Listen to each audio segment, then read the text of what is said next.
Hey guys, in this video we are going to introduce what a complex number is and the form that we write complex numbers in. Now in order to do this, we first need to define what we call the imaginary unit. So we'll get to complex numbers, but in order to do this, we need to define the imaginary unit. Say what it is. So the imaginary unit is going to introduce us to this new world of numbers. Now what it is we're going to use an I for it. Let's say we have I, which is just a number, and we have a number and it's squared, and it somehow equals -1. Now if you want to find out what number squared equals whatever you get, you would just take the square root of both sides. So the square root of the left side, I squared, take the square root, you end up with just I. And if you take the square root of the right side, with the square root of -1, we're just going to write that as the square root of -1. So if you were to square the square root of -1, you would end up with -1. Like if you had this and you square it, you take any number, or if you're taking the square root of a number and then you square it, those two operations are inverse operations, you end up with -1. So this right here we identify as the imaginary unit. Now we're used to only being able to take square roots of positive numbers. Anything squared should equal a positive. That's what we've always had happen for us in math. But now it's going to introduce this whole new world of numbers that we call complex numbers. And in order to get there, we need this right here, this imaginary unit. So I, we're going to define it as being equal to the square root of -1. Now this unlocks what we call imaginary numbers. And imaginary numbers are just multiples of this imaginary unit. So like 2 times the square root of -1. But instead of writing it like 2 times the square root of -1, we would write it as 2i. Or you could have 7 times the square root of -1. We would just write that as 7i. And you even can see things like maybe the square root of let's go with 16. We could simplify this and say it's the square root of 16 times the square root of -1, which will end up being square root of 16 is 4. Square root of -1, we're going to use that imaginary unit. So this would just end up being 4i, which all of these three numbers, they all fall into the category of an imaginary number. So now that we have this imaginary unit and we know what this I represents, we know what these imaginary numbers are now, taking the square roots of these negatives, we can now start talking about what a complex number is. And a complex number is going to be a number in this form.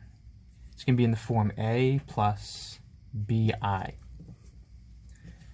So in this form, a plus bi, the a, this is going to represent what we call the real part of the number. So every complex number is going to have a real part, it's going to have a real part, and it's going to have an imaginary part. So a is the real part of the number. And then your b here, that's going to represent your imaginary part of the number. So you have the real part and the imaginary part. So if you had like 7 plus 2i, your real part would be 7, your imaginary part would be 2. So this is what makes up a complex number. There's the real part and there's the imaginary part. And together you make a complex number, like 7 plus 2i, or 3 minus 6i, or -5 just plus I. Then your real part would be -5 and your imaginary part would be 1. Here your real part is 3 and your imaginary part is -6. So those are complex numbers. These are examples of what a complex number looks like. Now there are some subgroups of complex numbers. So if we take this away here, let's say we look at some subgroups. Complex numbers, they fall into, well, you can be complex, but there's also, like I said, there's some subgroups. One of which we've been working with throughout your whole mathematical careers, and that's real numbers. So in a complex number, a real number is just a complex number where b is equal to 0. You just have the real part. The imaginary part is 0. And then you have what we call purely imaginary. And those are the ones that we first got introduced to in this video. And that would be in this form, where a is equal to 0. So like your real numbers, we should know, like 2, -7, 8/3. These are all real numbers. Purely imaginary numbers were like the 2i that we saw, 4i, maybe -7i. The a is equal to 0, but you have the imaginary part still there. So you could fall into subgroups of these, or you can still be just a complex number, a plus bi, where a and b are both real numbers, and a and b won't be 0 there, so you'll still have a real part and an imaginary part. These are still complex numbers.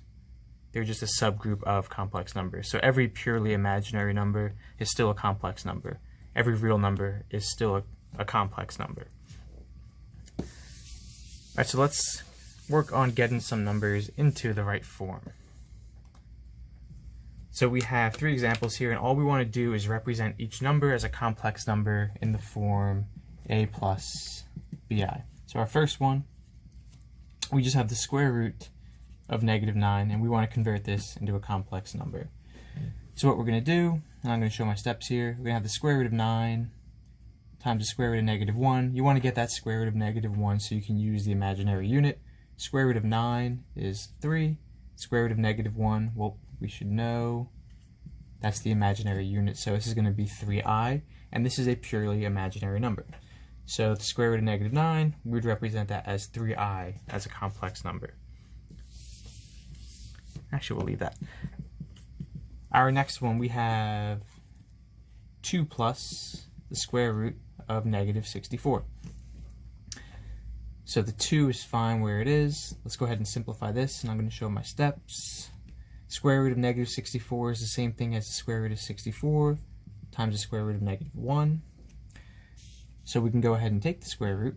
So the square root of 64 is 8. Square root of -1, that's your imaginary unit, so it's 8i. So right here, this is your complex number. The real part is 2, the imaginary part is 8. And that would be in your a plus bi form. Alright, and our last example before you try some of these on your own, we have, this is C, we have 7 minus the square root of -54. So the 7 is okay, and then we're going to have minus square root of 54 times the square root of -1. And let's go ahead and try to simplify this radical. What times what is 54? I get 9 times 6, so this would end up being 3 root 6, and then you're going to have square root of -1 is your I. So you could write it in this form. I prefer to have the radical last, so I like to have 7 minus 3i root 6. So for this, your real part would be 7, and your imaginary part for this one would be 3 root 6. So don't think it's just 3, it's 3 root 6. I just like to have the I before the radical. Alright, and that's how you can get numbers into complex form, into this form of a plus bi. And we'll start talking about how to do some operations with these numbers, and maybe even get into graphing these numbers and things like that. Alright, so go ahead and try some on your own, and have a nice day.